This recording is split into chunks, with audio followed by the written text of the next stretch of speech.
Adi Jaya Putra, warga Kecamatan Buai Rawan, Oku Selatan yang melakukan pelecehan pada anak sambungnya berusia 14 tahun ditangkap setelah lari ke Jakarta.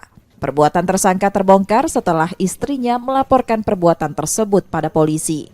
Polisi menerangkan tersangka selain melakukan pelecehan juga melakukan penggelapan surat milik istrinya.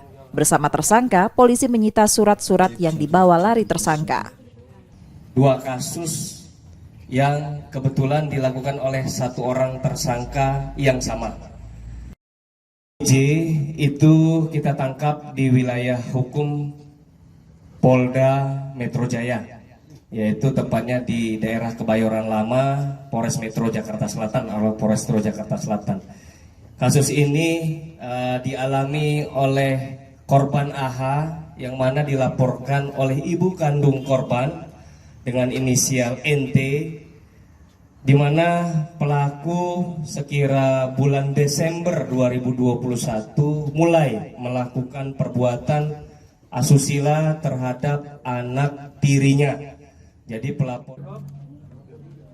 Tersangka yang ditahan di Polres Oku Selatan terancam hukuman maksimal 15 tahun penjara.